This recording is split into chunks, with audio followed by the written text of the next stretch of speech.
Yeah, my name is Fidelis Karanja.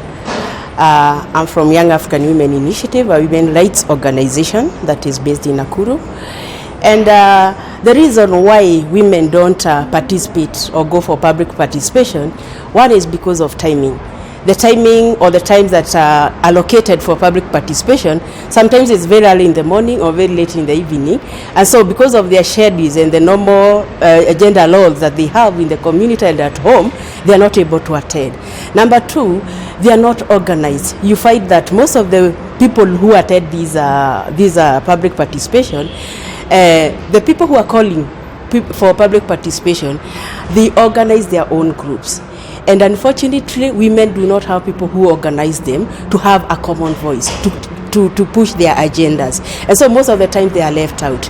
And the third thing is that the resources. Sometimes women are deprived of resources or they don't have enough resources. Maybe we call for a public participation in a place like STEM, and you realize that women from maybe from within, they are not even able to afford transport, so they cannot go for those participation.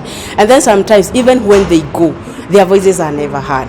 So they may keep on talking about water, they may keep on talking about a dispensary or maybe issues of insecurity, and nobody hears them.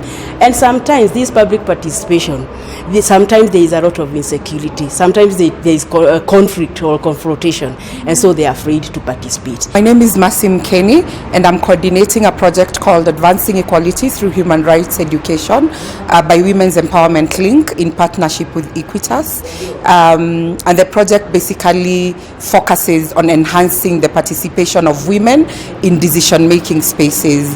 And so today we partnered with the county government and the State Department of Gender, Nakuru, to launch the technical working group called Women in Leadership and Decision Making. And the whole idea is to seek ways of supporting women to take up spaces in leadership as well as decision making. And we are not only targeting political spaces, we are also targeting other local governance structures, like the chief barazas, the public participation forums during the budget making processes and all that. So to make this possible, we've had a series of meetings. We've had civil society organizations, different civil society organizations, religious institutions, the private sector, the academic institutions, and relevant government departments who came up. We've had a series of consultations. We've developed work plans that we think if we collaborate and put our efforts together, then we would be able to, have more women and work towards having more women take up leadership positions. And of course we can't we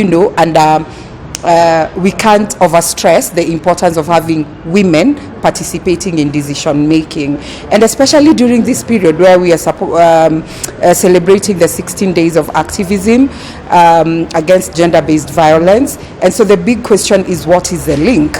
And I look at it in terms of when you have women in certain spaces and with the power to make decisions and not get accosted because of it, then it means even GBV would go down, because a lot of gender violence cases emerge as a result of a woman trying to speak up because she's not happy of what is happening, and somebody feels you should not be speaking, so you need to keep quiet. And that is what is continuously causing GBV.